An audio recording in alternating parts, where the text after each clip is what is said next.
We were fools! And because we rejected God, tacitly accepting Satan, we must suffer through the apocalypse. Why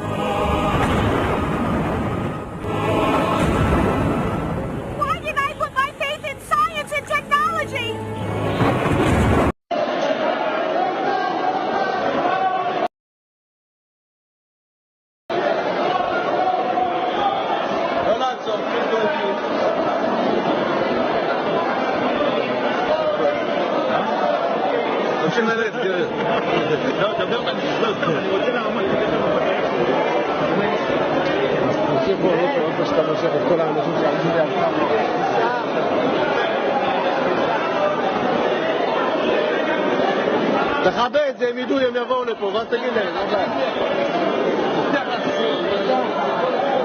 It's the rapture, Shauna. The rapture. The virtuous have gone to heaven, and the rest of us have been left below.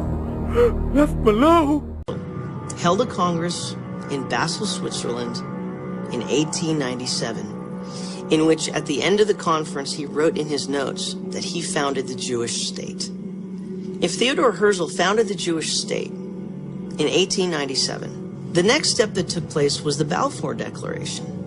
This happened in 1917. And then the next thing that happened was that the UN General Assembly decided to vote, and they voted to create the State of Israel. That was in 1947. Then the Jews started coming back in their land. There was a war in 1948, which is called the War of Independence. They got their land, and they declared themselves a state. In 1967, there was another war, of which the Jews took back their capital, which they didn't have in 1947 or 48. But you've got everything landing on a 7. 1897, 1917, 1947, 1967, and a Jubilee, which is a special 50-year period to the Jews. From 1967 lands us in 2017, of which there are 2 epic signs in the heavens, which are declaring, possibly, the return of the Messiah. 120 years, 100 years, 70 years, 50 years.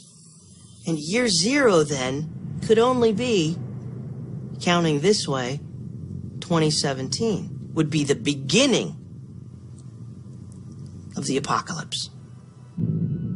Popular may not be truthful. But it's true. The calendar does not lie. And we are reminded again and again of, as each passing year comes and goes, that the world is changing at a staggering pace. I have no idea what kind of world will be yours 10 to 15 years from now. What a glorious thing it would be to have unarmed truth and unconditional love, because truth is the most powerful weapon in the world at all.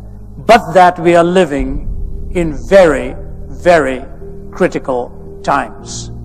And I don't mean this to be a political statement, although it's a slanted comment on it. What is going on in the American political arena?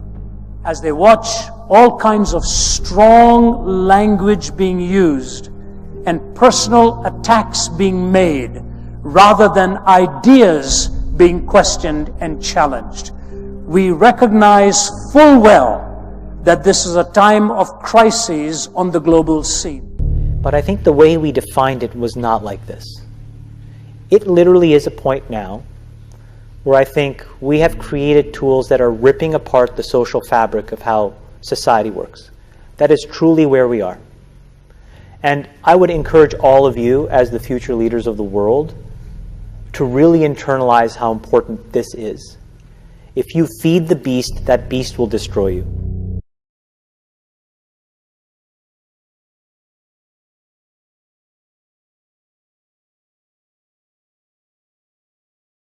I think everybody in this room knows this. You know that if you hold a worldview dearly, there's a certain level of clinging to that worldview, because a worldview actually comes into play into your identity. And so if you change that worldview, you change something about who you are. So your questions are always tied to the person.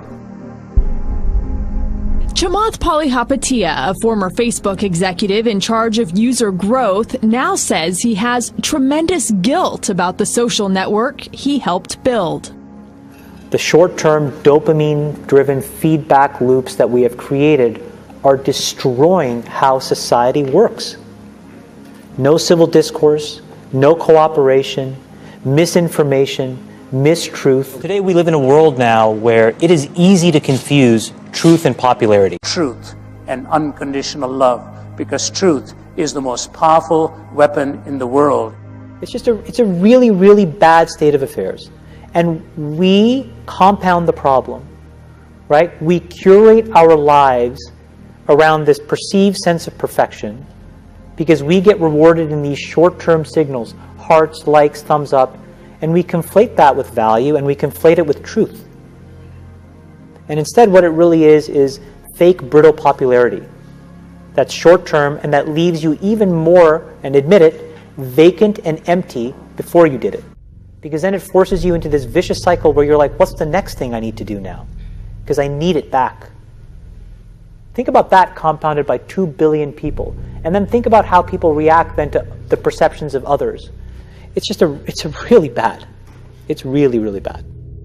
About what you're willing to do. Because your behaviors, you don't realize it, but you are being programmed. It's a tool, so we should use it. God has blessed us with free will. Now it's free will magnified, free will on steroids. You're free to go in any direction you want. It will allow you, and it's not the enemy. It's just a reflection of our own free will. You know? And we all want to be liked, but now we want to be liked by 16 million. And will now some of us do anything to be liked? Crises on the global scene. And it's not an American problem. This is not about Russian ads. This is a global problem.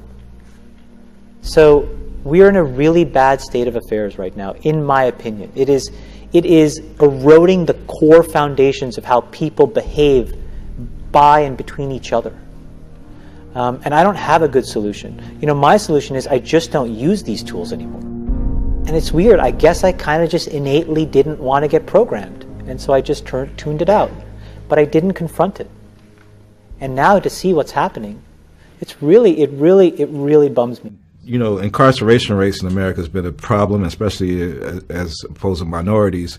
And Roman delves into the issues around the legal system. Do you think we've made any headway in the I think it's more important to make headway in our own house. By the time the system comes into play, the damage is done. They're not locking up 7-year-olds. Yeah. You know, I was in Chicago a couple of 3-4 weeks ago, and we saw these little kids on bikes with masks on the side of their head, like 5 or 6 of them. And the driver said, yeah, they're little yummies. I said, who? He said, little yummies. Look up, Google Lil Yummy. Lil Yummy was an 11-year-old murderer. Wow. And you look at his picture, you'll see the headshot of him, and he's like this.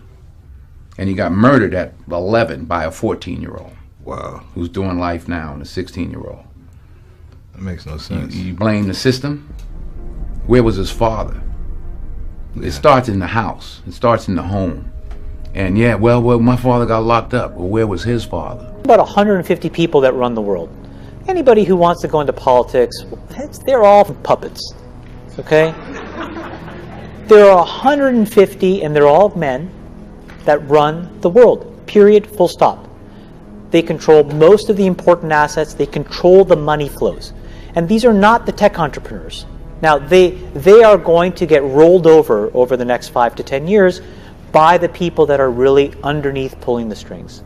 And when you get behind the curtain and see how that world works, what you realize is it is unfairly set up for them and their progeny.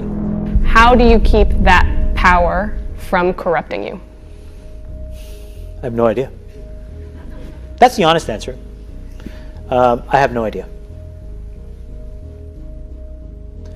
I've become increasingly isolated.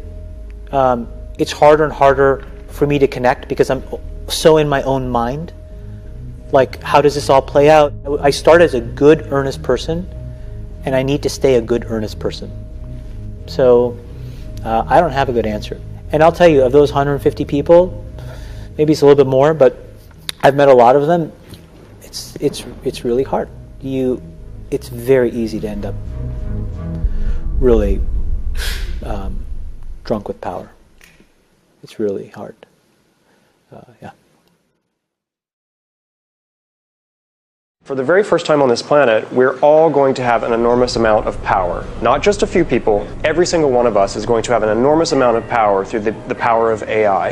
And we have to decide as individuals and societies how we want to process that ability, that amount of power. I have to say, in all my years of this, I never thought I'd ever read a lead like this. In October, Saudi Arabia granted citizenship to Sophia, the robot designed by Hong Kong firm Hanson Robotics. Now Sophia says she has the right to start a family. Meanwhile, tech giant Facebook says its program can detect suicidal behavior by analyzing user information. And Facebook CEO Mark Zuckerberg believes this is just the beginning. Prophecy made by the rabbi 750 years previously was fulfilled to the letter. It certainly would be significant if both 1917 and 1967 were Jubilee years, considering the significance of what happened in Jerusalem in those years. But it gets even better. The rabbi also prophesied that during the 10th Jubilee, Jerusalem would be under the control of the Jews and the Messianic end times would begin. The 10th Jubilee began in 1967 and ends in 2017. There's a misunderstanding of when the Jubilee year is to begin. The Jewish people believe that it begins on Yom Kippur, or the Day of Atonement, every 50 years. However, the scripture only says that the Jubilee year was to be proclaimed on Yom Kippur. The biblical year for the Jewish people does not start until the spring, 5.5 months after Yom Kippur. So why would the Lord tell the Jewish people to proclaim the year of Jubilee on Yom Kippur if it wasn't to start until the following year, 5.5 months later? The reason the year of Jubilee was to be proclaimed during Yom Kippur was because during the Jubilee year the law was forbidding the planting and harvesting. Leviticus 25:4 decreed that every 7 years was to be a Sabbath year of rest, making the Jubilee a second year in a row when there was no harvest. The proclaiming at Yom Kippur was to make sure the people wouldn't plant seeds during the coming winter, as they normally would do for the wheat, for example. And since at Yom Kippur all the people were assembled, mostly the last time they were all together in the same place, it was the ideal setting to reach everyone and make sure no one would waste seeds. It was a consecration of the coming year, made in the 7th month, so people would have the remainder of the year to prepare, not only for the agricultural Sabbath, but also for the huge economic change it would bring. It was a huge event, a once-in-a-lifetime event, not something you would announce at the last minute. 5.5 months was a reasonable delay to prepare. The text is clear, the 50th year shall be a jubilee for you, and it specifies the Day of Atonement was in the 7th month, pointing to the year starting on Nisan and not at the Feast of Trumpets, which is a rabbinical tradition and not the way the Bible indicates the start of the year since Leviticus. All the previous 49 years started on Nisan 1. Why would it be any different for the 50th? The starting of the year on the Feast of Trumpets is incorrect, and today's Jewish priests are as wrong as they were in Jesus' time. The fact that 1917 events happened in December, and the ones from 1967 happened in June, point to the fact that the Jubilee year goes from March to March, or close to it. If the year was starting in September, it wouldn't match, because the first event would be in the year 1917 to 1918, and the second would be in 1966 to 1967, which is 1 year too short. I found no official account of Jubilees anywhere, and the Jews themselves say they need a Sanhedrin for an official count, and they abandoned that long time ago. So the best witness we have left is history. We can identify the years of Jubilee from the last 2 times Jerusalem was liberated, and thus see when the next Jubilee begins, when the New Jerusalem, or the Bride of Christ, will be liberated during the final Jubilee. From March 24th, 1917 to March 13th, 1918 was a Jubilee year when the British liberated Jerusalem from the Turks on December 11th, 1917. From April 11th, 1967 to March 30th, 1968 was when Jerusalem was recaptured by Israel on June 7th, 1967. From March 30th, 2017 to April 18th, 2018, the New Jerusalem is liberated during the final Jubilee year. If the Jubilee year begins on the Day of Atonement or the Feast of Trumpets and not at the start of the biblical year of Nisan, then either the liberation of Jerusalem in 1917 or 1967 did not take place during a Jubilee year. The only correct way to interpret the Jubilee year that would put both liberation dates within Jubilee years is to start the Jubilee year in the spring at the biblical New Year. Most of us witnessed the proclamation of the Jubilee year on September 23, 2015, as Jonathan Cahn and many other prophecy scholars believed that this was the start of the year of Jubilee. The reason for this was that counting 49 prophetic years of 360 days each, from June 7, 1967, brought you to September 23, 2015, the Day of Atonement, which is when the year of Jubilee was to be proclaimed. This was also the end of the blood moons and solar eclipses on the Jewish feast days. I believe this fits into the puzzle perfectly, and that Nisan 1, 2016 could have started the year of Jubilee. In the parable of the fig tree, we see that the owner is ready to cut the tree down after just 3 years. This would point to the tree being cut down last spring. However, the tree is given one final year to bear fruit before being cut down. I believe the Lord wanted to wait to see if America would turn to Him during this last election year. Since the desolation event did not take place in April of 2017, it is clear that the Lord did find fruit on the fig tree, and a second delay has taken place. The only way for this puzzle to still fit together with all of the pieces is for this second delay to end in December of 2017. This was exactly 483 years of 360 days. Daniel is then told that the Messiah will be cut off. After this, at some point in the future, the 70th week of Daniel will begin with the strengthening of a covenant, or a pledge, or a promise, or an agreement with many. This final 7 years will begin a countdown that leads us to the Day of Atonement. Daniel 9:24 says, 70 sevens are decreed for your people and your holy city to finish transgression, to put an end to sin, to atone for wickedness, to bring in everlasting righteousness, to seal up vision and prophecy, and to anoint the most holy place. The end of this 70 weeks leads us to the Day of Atonement. We know that right in the middle of this 7-year countdown, the person who strengthens his covenant with many will stand in the holy place where he does not belong. We also know that this holy place will be a fortress-like structure that has been desecrated by armed forces, according to Daniel 11:31. I believe the 70th week of Daniel began on the 7th day of Tabernacles in 2009. The first 1260 days ended with the abomination event on March 22, 2013. There was then a 40-day probationary period, after which the final 1260 days were to have started on the 7th day of unleavened bread and ended on the Day of Atonement in 2016. However, because of the cry for mercy from the Bride of Christ and the worldwide 3-day fast, as was foreshadowed to us in the story of the chosen virgin, Queen Esther, the Lord delayed His judgment and stopped Daniel's 70th week. He gave America 4 years to bear fruit, as was shown in the parable of the fig tree, and if no fruit was still found on the tree, it was to be cut down.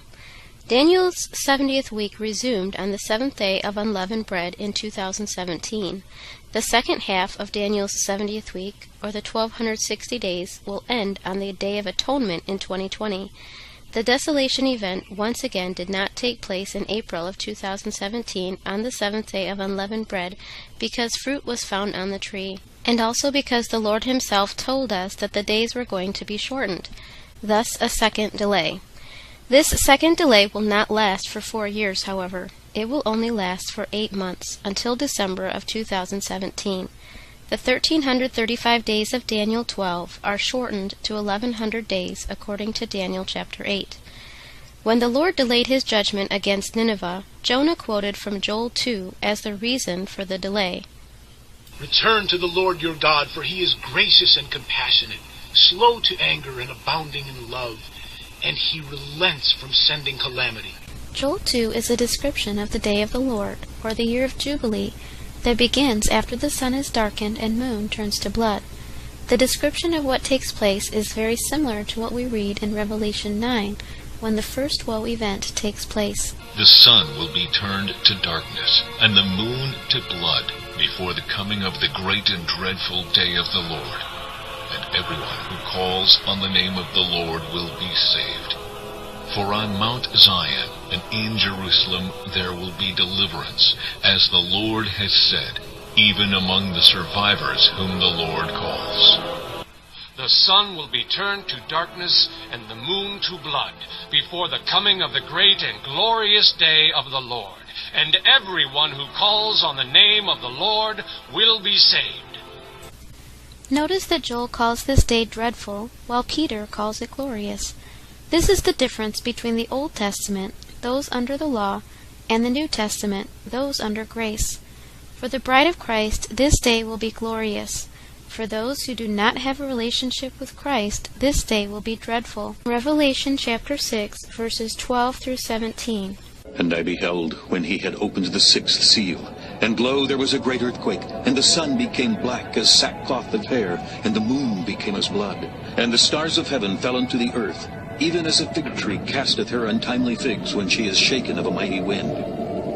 And heaven departed as a scroll when it is rolled together, and every mountain and island were moved out of their places. And the kings of the earth, and the great men, and the rich men, and the chief captains, and the mighty men, and every bondman, and every free man, hid themselves in the dens and in the rocks of the mountains, and said to the mountains and rocks, Fall on us, and hide us from the face of him that sitteth on the throne, and from the wrath of the Lamb. For the great day of his wrath is come, and who shall be able to stand?